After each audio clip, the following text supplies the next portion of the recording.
जाति न करना कि जाति करने वालों को अल्लाह पसंद नहीं करता, इसलिए जाति नहीं होने पाई।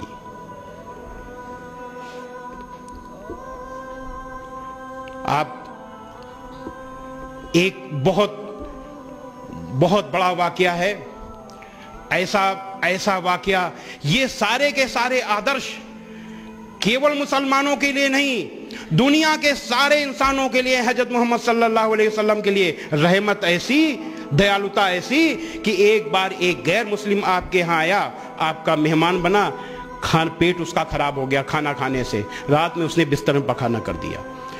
जब उसकी नींद खुली उसको बहुत शर्मिंदगी महसूस हुई और वो चला गया, डर शर्म की वजह से चला गया, छोड़ के चला गया। काफी दूर आगे गया तो उसको याद आया, अरे हम तो तलवार भूल गए। तो तलवार के लोभ में वो फिर वापस लौटा। जब वापस लौटा, उजाला हो गया था, उसने हजरत मोहम्मद सल्लल्लाहु अलैहि वसल्लम के निवास के पास उसने आवाज सुनी कि एक सज्जन कह रहे हैं, ऐ अल्लाह के रसूल, ये आप क्या कर रहे हैं? आप तो पखाना धो रहे हैं, ये मुझे करने दीजिए। तो अल्लाह के रसूल सल्लल्लाहु अलैहि वसल्लम की आवाज आई कि वो मेरा मेहमान था, इसलिए काम मुझे करना चाहिए। ऐसी थी रहमत। और माफी का उदाहरण देते हैं, और उसके बाद जरा हम लोग अपने से तुलना करें कि हम कैसे हैं। एक गैर मुस्लिम आया मस्जिद नबवी में, उसको पेशाब लगी, खड़े खड़े मस्जिद में पेशाब करने लगा। मुसलमानों की नजर पड़ी, मारने के लिए दौड़े, आपकी नजर पड़ गई, आपने कहा खबरदार, उसको मारना नहीं। मुसलमान इस दुनिया में लोगों के लिए दुश्वारियां पैदा करने के लिए नहीं आया, रहमत के लिए आया है। उसे माफ कर दो और जाओ एक डोल पानी लाओ और उसमें डाल दो, उसको माफ कर दो। लेकिन यही आज हम क्या करते हैं, होली में कोई रंग डाल दे और फिर देखो क्या होता है। तो ये आखिर हम क्यों नहीं उन आदर्शों को स्वीकार करते, हम क्यों उन आदर्शों को नहीं मानते जो दिल जीतने वाले हैं। लो, हजरत मोहम्मद सल्लल्लाहु अलैहि वसल्लम ने दिल जीता था। इस्लाम दुनिया का सबसे तेजी से फैलने वाला मजहब इसलिए बना कि दिल जीतने वाला मजहब था, और वो दिल जीतने वाली चीज आज गायब हो चुकी। क्यों? क्योंकि दुनिया के मुसलमान कुरान, हदीस और हजरत मोहम्मद सल्लल्लाहु अलैहि वसल्लम के दिखाए रास्ते से हट चुके हैं। इसीलिए अल्लाह की मेहरबानी, इसीलिए अल्लाह की कृपा भी हट गई है। एक अभी हमने बताया, भलाई और बुराई बराबर नहीं हो सकती। बहुत पुराना, बहुत मशहूर वाकया है हमारे, अगर कुछ शायद मुस्लिम भाई सब जानते होंगे, गैर मुस्लिम भाई अगर होंगे या मीडिया के लोग होंगे, हम उनको बताना चाहते हैं कि हजरत मोहम्मद सल्लल्लाहु अलैहि वसल्लम जिस रास्ते से निकलते थे, उस रास्ते में एक बुढ़िया माई का घर था। वो गैर मुस्लिम थी, वो बहुत चढ़ती थी आपसे, वो रोज कूड़ा डाल देती थी ऊपर से आपके ऊपर। एक दिन कूड़ा नहीं पड़ा, 2 दिन नहीं पड़ा, 3 दिन नहीं पड़ा। आपने सोचा बुढ़िया माई कहीं बीमार तो नहीं हो गई, तो आप बड़े संकोच में, बहुत संकोच में आप सीढ़ी चढ़ करके ऊपर गए। आपने आवाज दी, माई माई। बुढ़िया माई ने कहा कौन? आपने कहा मैं। ओ बुढ़िया माई सुनते ही बहुत तेजी से नाराज हुई, अरे मोहम्मद कैसे आए? आपने कहा माई, बहुत नम्रता से, माई आपने 3 दिन से मेरे ऊपर कूड़ा नहीं फेंका, मैंने सोचा कहीं आप बीमार तो नहीं हो गई। इतना सुनना था कि बुढ़िया माई फूट फूट कर रोने लगी, कहने लगी, अरे मोहम्मद मैं कितनी बुरी हूं, आप कितने अच्छे हो, मैं आपके ऊपर कूड़ा फेंकती थी और आप मेरा हाल लेने आए हो। और ये कहते कहते अंतिम समय आपकी अनुयायी बन गई।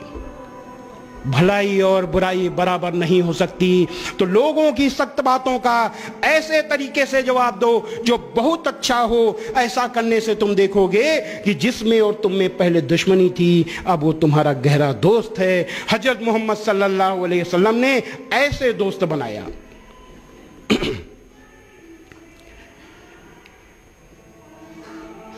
हम और आपकी शान के खिलाफ अगर कोई बात हो जाए तो एक दो नहीं, दुनिया के लाखों लाखों मुसलमान अपनी गर्दन कटाने के लिए तैयार रहते हैं। तैयार रहते हैं कि नहीं?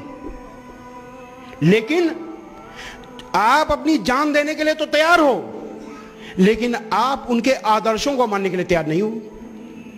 जरा सोचिए, जिसने ओझड़ी फेंक दी आपके ऊपर, जिसने आपके ऊपर गंदगी फेंकी, जिन लोगों ने आपके ऊपर कंकड़ फेंके, जिन लोगों ने आपका पीछा किया तमाम अपशब्द कहते हुए मक्का में, उन लोगों से आपने कोई बदला नहीं लिया। कहा माफी माफी और माफी। ताइफ का वाकया, कितनी बुरी तरह घायल किया गया था ताइफ में आपको, और जब अल्लाह ने कहा आपसे कि कहिए तो मैं ताइफ को कुचल दूं, आपने क्या कहा? आपने माफी दे दी। जो हजरत मोहम्मद सल्लल्लाहु अलैहि वसल्लम अपने ऊपर प्रत्यक्ष अपमान और अत्याचार करने वाले को केवल माफ कर रहे हैं, उनके अनुयायी दूसरों को माफ क्यों नहीं कर रहे? क्यों दिल जीत नहीं रहे? जब अल्लाह के रसूल दिल जीतते थे तो आप क्यों नहीं दिल जीत रहे? और माफ करिएगा, अभी मैंने एक लेख लिखा है पश्चिमी उत्तर प्रदेश के लिए। कुरान मजीद की आयत क्या है? अल्लाह का हुक्म है कि ए मोहम्मद, मोमिनों से कह दो कि अपने निगाहें नीची रखा करें और अपने शर्मगाहों की हिफाजत करें। किसी भी महिला को छेड़ना तो दूर, उसको गलत नजर से देखना, गलत नजर से सोचने तक की मनाही है इस अल्लाह की। अल्लाह का हुक्म है। लेकिन और आगे क्या आयत है? दूसरी अगली आयत क्या है कि ए मोमिनो, इंसाफ पर कायम रहो और खुदा के लिए इंसाफ की गवाही दो, चाहे इसमें तुम्हारा या तुम्हारे माँ बाप का या तुम्हारे रिश्तेदारों का नुकसान ही क्यों ना हो। लेकिन हम क्या करते हैं? जो व्यक्ति, हम और आप, जो अल्लाह के हुक्म को नहीं मानता, जो अल्लाह के हुक्म के खिलाफ जा रहा है, वो नाम का मुसलमान है। अल्लाह की नजर में, इस्लाम की नजर में मुसलमान नहीं है वो केवल उसका नाम है मुसलमान का। लेकिन आज क्या है कि उस मुसलमान को जो अल्लाह के हुक्म के खिलाफ जा रहा है, उसकी हम तरफदारी करते हैं। क्या हम इस्लाम को नुकसान नहीं पहुंचा रहे? क्या हम दीन को बदनाम नहीं कर रहे? कोई बोलने के लिए तैयार नहीं इस पर। मुझे इतनी बेचैनी है कि मैं क्या कहूं। कोई इस पर बोलने के लिए तैयार है। मैं खुल के नहीं कह सकता। मेरी एक सीमा है, मेरी एक मर्यादा है। अगर उस मर्यादा को मैं लांघ जाऊंगा तो मैं खत्म हो जाऊंगा। मैं उस मर्यादा को लांघना नहीं चाहता। लेकिन अंदर ही अंदर मुझे इतनी बेचैनी हो रही है कि दुनिया के सबसे बड़े सिद्धांत को, दुनिया के सबसे बड़े दीन को कुछ लोग नासमझी की वजह से ऐसे पेश कर रहे हैं। मैं बताऊं, मैं इसी इलाहाबाद में मैं पढ़ा हूं, एंग्लो बंगाली इंटर कॉलेज, आप जानते हैं। मैंने वहां से हाई स्कूल से इंटर किया। उसके बाद यूं क्रिश्चियन कॉलेज में पढ़ा। जब मैं एंग्लो बंगाली इंटर कॉलेज में पढ़ता था सन 68 में, तो मेरे एक भी हिंदू दोस्त नहीं थे, सारे के सारे मुस्लिम दोस्त। और किताब बहुत बहुत समझने की चीज है, क्योंकि देखिए, दुनिया की सबसे जहीन अगर कोई कौम है वो अंग्रेज, बड़े दिमाग वाले। और अंग्रेजों की आदत क्या है? अपनी बुराई देखना। अगर आदमी अपनी कमी देखेगा तो वो जो है परफेक्ट रहेगा, अपनी कमी को दूर करेगा। और जो अपनी कमी से अपने बच्चों की कमी को देखेगा, नहीं कोई आपका बच्चा कर रहा है, चलो झूठ बोल रहे हो, चलो भागो, तो वो अपने बच्चों को खराब कर लेगा, उनका हौसला बढ़ेगा। कोई भी नाव हो, अगर छेद हो, उसकी अनदेखी करें, नाव डूब जाएगी। किसी मकान में अगर लोग नहीं रहते, कहते हैं मकान बंद रहेगा, मकान गिर जाएगा। क्यों? वो अगर कहीं पानी टपक रहा है, सीला ना रही, कोई देखने वाला नहीं है, धीरे धीरे जो बैठ जाएगा। तो अपनी आत्मनिरीक्षण, आत्ममंथन करते रहना चाहिए। तो वो मेरा कोई दोस्त, सारे के सारे मुस्लिम दोस्त, और मैंने किताब क्या लिखी, इस्लामिक आतंकवाद का इतिहास, the history of Islamic terrorism. मुझे तो मुतासिर हो जाना चाहिए था, मुझे नहीं लिखना चाहिए था, लेकिन क्यों लिखा? अब हम इसके आगे कुछ कहने की जरूरत नहीं है हमको। और मैं सुधरा भी कैसे, इसके लिए किसी भी ज्ञानी ने हमको नहीं बताया। ये शायद अल्लाह को मुझसे काम लेना था, वो अपने आप हो गया। मुझको एक साहब ने कहा, स्वामी जी आपके पास पैसे की कमी है। उस समय मेरे पास पैसा नहीं था, बहुत तंगी से मैं लड़ा। तो उन्होंने कहा, पैसे कभी आप अमेरिका के लिए किताब लिखिए, टेररिज्म से अमेरिका का बहुत खतरा है, और अगर वहां आपकी किताब चल गई तो आपको करोड़ों डॉलर मिल जाएंगे, आपका काम चल जाएगा। हमें बात समझ में आई। उन्होंने कहा, लेकिन अभी आपने 96 पेज की किताब लिखी है। हिंदुस्तान की मेंटलिटी है कि वो यहाँ 10 पेज की किताब पढ़ते हैं, 96 पेज की भी उनको मोटी लगेगी। लेकिन यूरोप की मेंटलिटी ये है कि 96 पेज की किताब लिखेंगे तो कहेंगे इसमें कुछ नहीं होगा, और मोटी होनी चाहिए, और उसमें दलील के साथ सारी चीज होनी चाहिए। तब मैंने किताबों का अध्ययन किया। सबसे पहले मैंने सीरत पढ़ी, और जब सीरत पढ़ी तो हमें कुरान मजीद की उन आयतों का जिनको मैंने टेररिज्म से जोड़ा था, मतलब ये समझ में आया कि ये तो टेररिज्म को खत्म करने के लिए है, ये तो उन लोगों से लड़ाई के लिए है जो टेररिज्म पैदा करते हैं, जो अन्याय करते हैं, जो नाइंसाफी करते हैं, जो दुनिया के लिए, शांति के लिए खतरा है।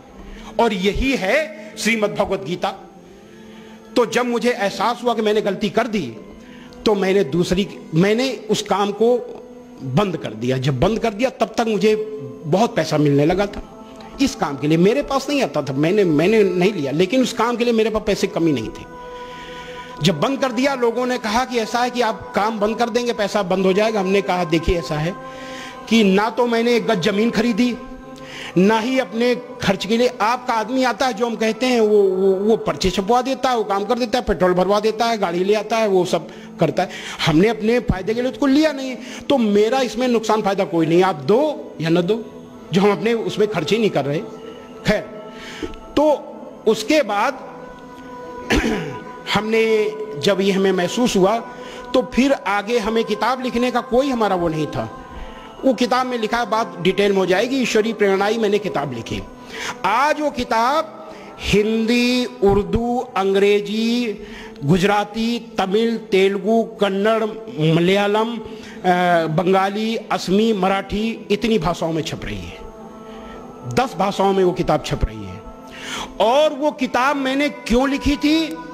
मैंने किताब लिखी थी कि मुसलमान भाइयों को पढ़ने के लिए, इसलिए कि मुसलमान भाई देखें कि एक स्वामी लक्ष्मी शंकराचार्य की नजर में इस्लाम का क्या महत्व है, और उस नजरिए से देखें कि हमें कितनी तकलीफ है, इस्लाम में कितनी अच्छाइयां हैं, उन अच्छाइयों को ग्रहण क्यों नहीं किया जा रहा। हमने इसलिए लिखी थी कि सबसे पहले अपने को सुधारा जाए, तब दूसरों को सुधारा जाए।